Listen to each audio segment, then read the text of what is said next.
In this video, we're going to be talking about advertising and how to get your ads to convert. Hey guys, Austin here. Welcome to the video. Today we are talking about a pretty popular and famous book in the marketing space, and it is called Ogilvy on Advertising. And so this book talks about David Ogilvy, who is one of the most famous marketers, advertisers, copywriters that has walked our planet. And I don't know if you've seen the TV series called Mad Men, but rumor has it that that series is based on David Ogilvy. David Ogilvy would be Donald Draper in that movie or in that series.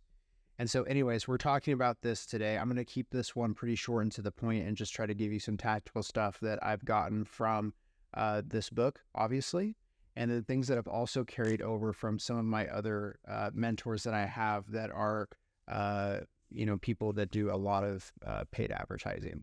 So the first thing that I wanted to talk to you about is going to be to know your market. And this was talked about a lot in the book by Ogilvy. He would spend a lot of his time researching the markets. So he talked a lot about how you need to know a lot about your product. That's a fact. That's true. But he spent ridiculous amounts of time researching the market that was going to be buying his whatever products he was writing campaigns for. So he had an advertising agency and they wrote ads for big companies. I think like Procter & Gamble was like one of their clients. And so what they would do is they would just research what is this product, and they would learn all about it. Then they would say, okay, well, who's the market? Who's going to be buying this? Is it going to be, a businessman, or is it going to be like a housewife, or who's going to be on the receiving side of seeing these advertisements?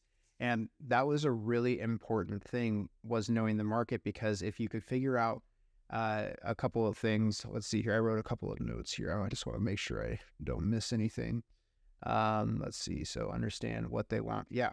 So when you research your market, you begin to understand what they want, when they want it, and how they want it, right? So when you're doing your research, you can figure out, okay, what is the type of language that they use? How do they talk?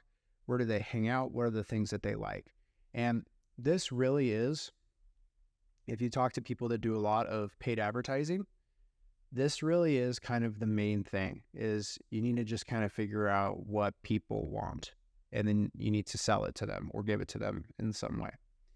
And so that's the next point, which is to sell them what they want, but give them what they need, right? Just like if you sign up for a gym membership, you're going to go in there, or sorry, not a gym membership, like a fitness program, like a personal trainer or something like that, right? You go into the gym, you meet the personal trainer, they basically talk to you.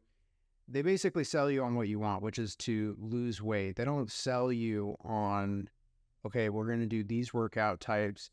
You're going to eat this many calories. They don't talk about that when they're selling you, if they're good. They're going to talk about what it's going to feel like when you drop the weight that you wanted to drop, and how you're going to feel, and how, they get crazy with it. And they say how your spouse is going to be even more attracted to you.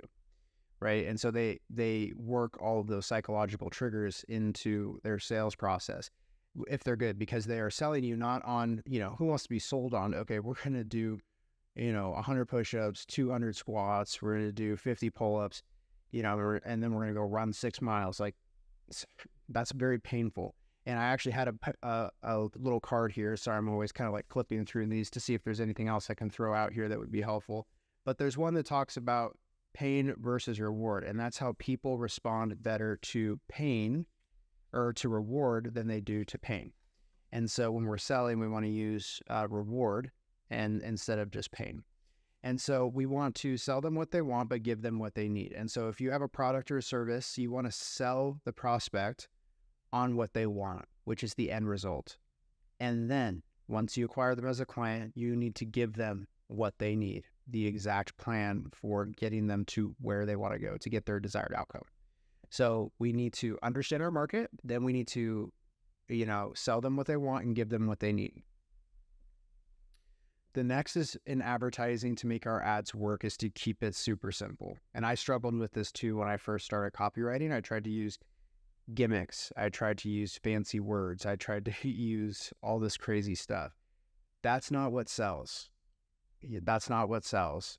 This, and this is not me saying this. This is coming from David Ogilvy. This is also coming from other people that are mentors of mine that do a lot of paid advertising.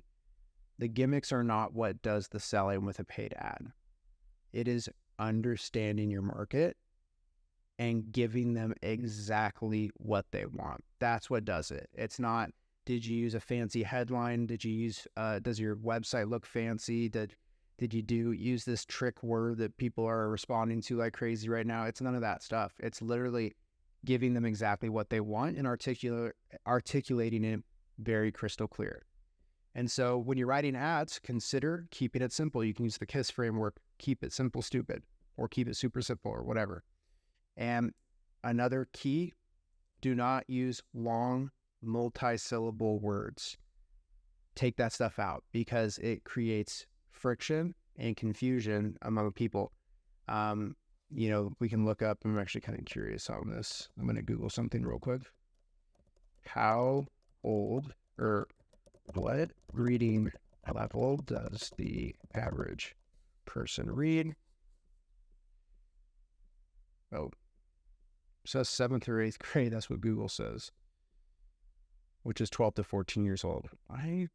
That sounds interesting. I didn't know it was that high. That seems kind of high to me. But anyways, that's the average. So if we want to be safe, we can write in 3rd grade level. So what is that? What do we have to do in order to reach 3rd grade level writing level with our copywriting for our advertisements? Short, punchy sentences, very clear, no long syllables, right? And that's what we have to do. And so, so there's that point. And then the other thing that you can talk about or that you can consider is testing the key components, which are headlines. And this is a little caveat that I'm throwing in there, images.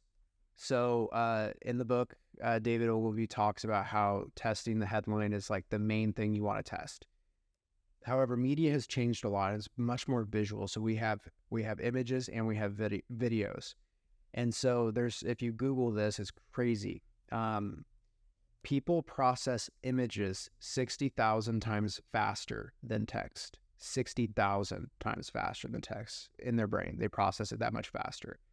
And so if you are running some advertisements, the things to be testing are absolutely the images, because the images are processed 60,000 times faster than text are.